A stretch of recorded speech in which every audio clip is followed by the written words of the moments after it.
हरे कृष्णा। लोग अक्सर पूजा और भक्ति ये दोनों को एक चीज मान लेते हैं। मतलब घर में जो सुबह जो घंटी बजाकर भोग अर्पण करके भगवान जी का जो पूजा करते हैं, वही करके लोग समझ लेते हैं कि ये हमारी भक्ति हो गई।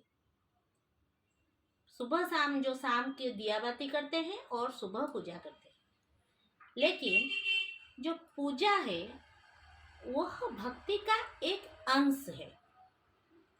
पूजा और भक्ति ये दो एक चीज नहीं है। बहुत सारे लोग घर में पूजा करते हैं लेकिन उनके मन में भक्ति नहीं है। तो पूजा के साथ भक्ति होना, मैं ये नहीं कहती कि पूजा नहीं करनी चाहिए, कोई इसका गलत मतलब निकाल सकता है, लेकिन ये बात मैं नहीं बोल रही। लेकिन भक्ति एक बहुत बड़ी चीज है। भक्ति क्या है ना, भगवान के साथ एक संबंध। जो भक्ति में रहकर पूजा करता है वह भगवान को अपने घर के सदस्य के भांति पूजा करता है। जिस तरह हम अपने बच्चे को नहलाते हैं, खिलाते हैं, जो उनका पोशाक पहनाते हैं, उसी तरह उसी भाव से करते हैं। और भगवान जी को प्रसाद जो बनाकर खिलाते हैं वो अपने बच्चे के जैसे या घर के एक सदस्य के जैसे उन्हें मानते हैं। और जो भक्ति में होते हैं उन्हें हर कदम पर यह विश्वास रहता है कि कृष्ण या भगवान वो हमारे साथ है, वो चाहे जो कोई भी परिस्थिति हो।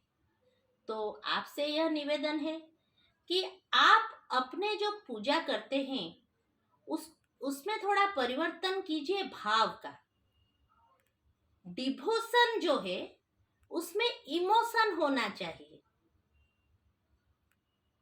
कोई कोई लोग तो भय से पूजा कर लेते हैं कि हे भगवान, आज अगर इनको ये जो नहीं की तो भगवान क्रोधित हो जाएंगे। नहीं, डिवोशन इमोशन से होना चाहिए। मतलब ये मेरे घर के सदस्य हैं, मेरे प्रिय हैं, मेरे पुत्र हैं या मेरे पिता हैं।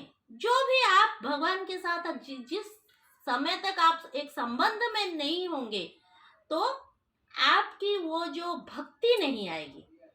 तो आप जो लोग अपने जो दिनचर्या की पूजा को भक्ति समझते हैं वो वास्तविक भक्ति नहीं है। तो आप मैं भक्ति में हूँ ऐसा मत सोचिए। भक्ति में तब होंगे जब आपका एक इमोशन होगा। तो उस जो पूजा है, कल से आप मेरे वीडियो देखने के बाद आप जब भी पूजा करेंगे, आपके घर में जिस भी भगवान की आप स्थापना किए हैं, आप उनको देखने की नजरिया अपने बदल दीजिए। आप उन्हें अपने एक घर के सदस्य की तरह देखिए। आप ये मत सोचिए कि आप अपने घर में ये भगवान रखे हैं। थोड़ा आपका कंसेप्ट चेंज कर दीजिए। ये सोचिए कि भगवान जी का घर है, इसमें मैं हूँ, ये भगवान जी का घर है। तो पहले जो भोग लगेगा वो भगवान जी को लगेगा। तो उनके साथ एक संबंध का स्थापना कीजिए। और कल से या वीडियो देखने के बाद आप जब पूजा में बैठेंगे तो भगवान के साथ एक इमोशन क्रिएट कीजिए। जब भी उन्हें नहलाते हैं ये सोचकर नहलाइए कि आपका कोई प्रिय है। जब भी उन्हें भोग लगाते हैं, प्रसाद लगाते हैं, सोचिए कि मेरे भगवान भूखा है, वो मैं भोग लगाने के बाद ही वो प्रसाद पाएंगे, तो मुझे जल्दी जल्दी उन्हें खाना देना है। तो ये सब भाव भक्ति में आना जरूरी है। भाव के बिना भक्ति अधूरी है।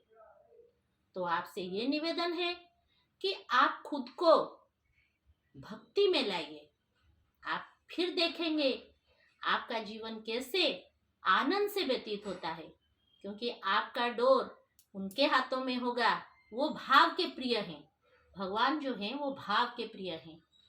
आप यकीन मानिए, आप जब एक कदम उनके ओर बढ़ाएंगे तो वो अपने उनके हाथों से अपने आपके हाथ को पकड़ लेंगे और आपका जीवन कितना आनंदमय होगा ये आप अभी कल्पना भी नहीं कर सकते। आप करके देखिए। हरि बोल।